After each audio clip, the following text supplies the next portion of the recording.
Hello everybody, it's Mrs. Stovall from Lyndhurst 7th and 8th grade center. I miss you guys, I hope everybody's doing well. So last week you did your practice Zentangle patterns, you completed those, you took a short quiz. This week all we're asking you to do is create a traditional Zentangle, kind of like the one I have here but not exactly like it. If you looked at the slideshow, you'll know there were 8 steps. You can go back and forth from that slideshow. You can use this video however you want to do it. I'm going to walk you through those 8 steps to create your Zentangle. First thing you need to do is get your supplies ready. I found an old tablet that we have here at home, and I ripped it into some pieces, different pieces of paper. You can see my finished Zentangles right here. And these pieces of paper, I can practice on these, or I can just go for broke.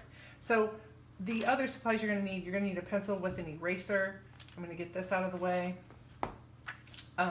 I just fold it in half, like I told you. Pencil with an eraser, a piece of, you can use a ballpoint pen, you can use a Sharpie. Ultra fine point is what I would use if I were you guys, because the fine point is too thick, and it bleeds out, so it could ruin your design. So the 8 steps to doing this. The first one you're going to do is you're going to sit in silence. And I know that's hard to do. You might hear some noise going around here behind me, around me, because my family's here with me.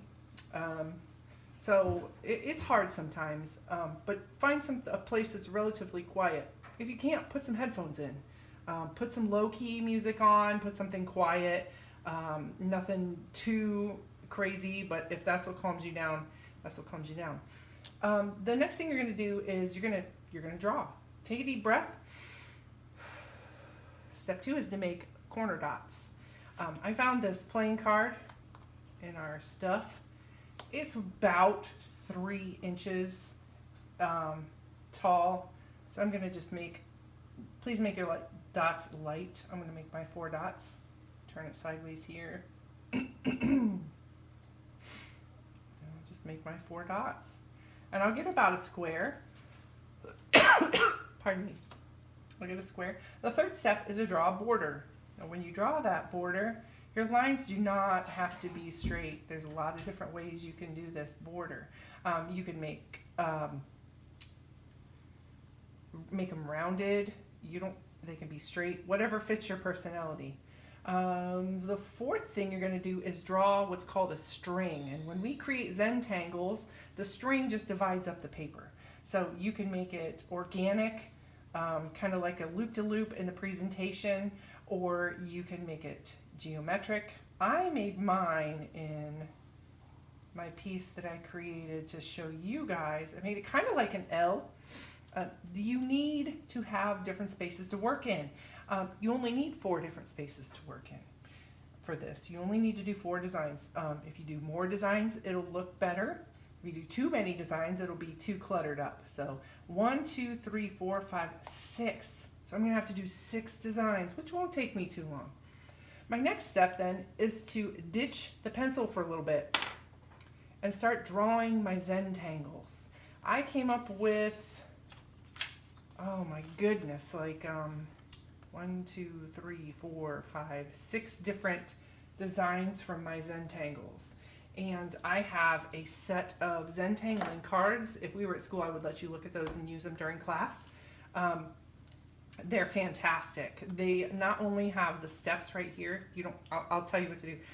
You don't have to use these cards, but they have every step on how to do these, and it breaks it down and makes it super easy. They look super complicated, but if you just make the steps, you'll know what to do. If you look through the second PowerPoint presentation that I gave you, it's a huge resource, visual resource for you to work with.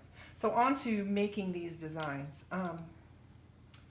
It's a pretty simple thing. When you're making your designs, you have to sit and be mindful of what you're doing. Don't worry what it's going to look like in the end. If you have that in your mind, throw it out the window, because it's going to turn out probably better than what you thought when you really look at it. Just focus on the marks that you're making and trust that you'll know what to do when the time comes. If you make a mark in a different place, which you might see me do while I do this live for you, you just change it into something else. None of these are ever perfect, okay? And then feel free to rotate your paper any direction while you're drawing. This is not a representational drawing. It's not going to look like a man or a teapot or a pumpkin. That's not what we're, a piece of candy. That's not what we're looking for. This is called non-representational design. So they're just shapes and lines.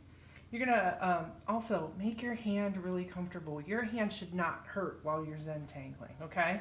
So in this one here, I started with a circle pattern first, and how I did that was I did circles like this, little circles, boop, and I'm keeping them right inside this section right here. And then I did this, and the whole time I did this, I was quiet.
Okay, when you're done with your design in your small space,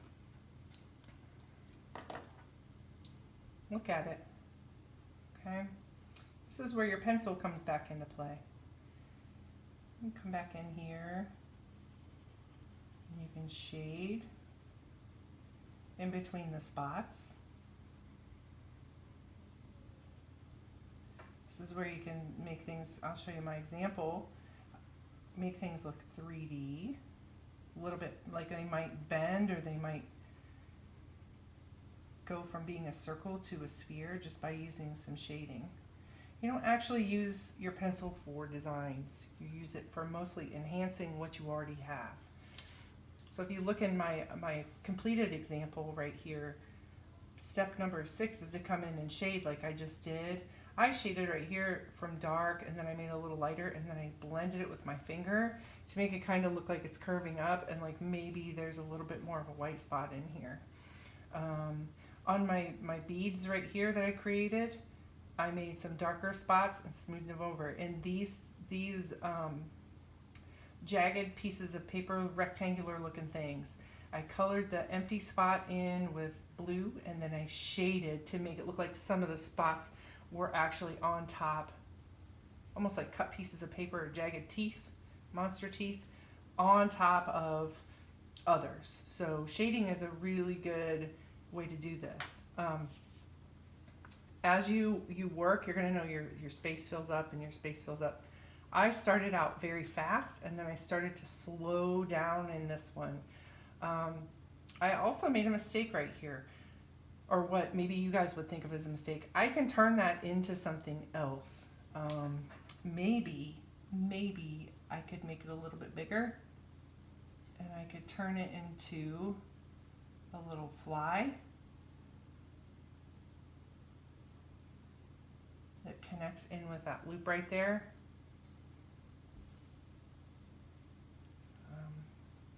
The last thing you want to do after you look at it, after you complete your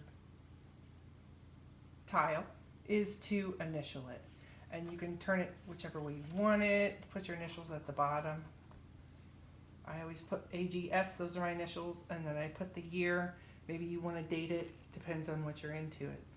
The very last step, the 8th step, is to look at your work and admire it. How often do you sit back and think to yourself, man, I did something really, really cool here?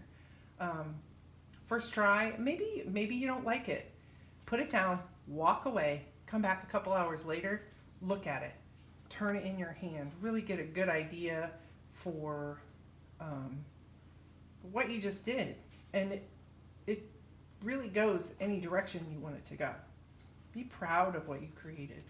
So that is how you Zentangle a traditional Zentangle tile. In your PowerPoint presentation, there were tons of examples. We walk you through the 8 steps to Zentangling. And I really hope you enjoy this, and I hope you get the benefits of relaxation. Thank you.